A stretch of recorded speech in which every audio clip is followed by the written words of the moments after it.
Hey guys, so effects are a great way to add color to our guitar tone, and they can really take us into places creatively that we wouldn't be able to otherwise.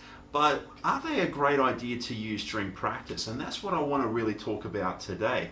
What we need to do firstly to answer that question is just ask ourselves some questions before we start.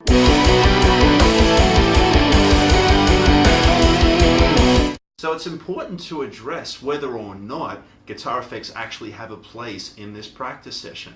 Are we working on finger exercises or certain techniques, or are we trying to learn a tricky part that may exist in a song? Then the answer is probably no, they don't have a place in this practice session. Are we improvising? Are we doing something creatively? Are we writing a song? Then yes, they probably do have a place in our practice session.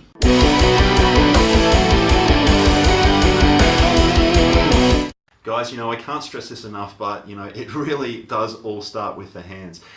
If we're playing something that may be a little bit out of time or a little bit out of tune, then there's really no effect out there that's going to fix that problem.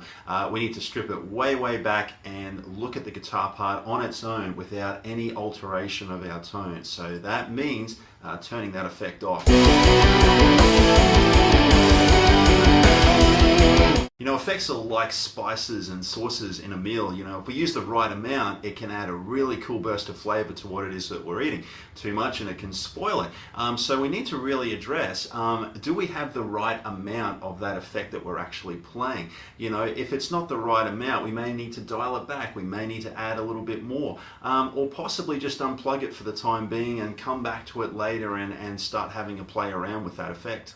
I had the opportunity to attend a masterclass with the legendary John Petrucci a few years back, who you might know plays for the prog rock band Dream Theater. And I got some great insight into how he actually runs his practice sessions.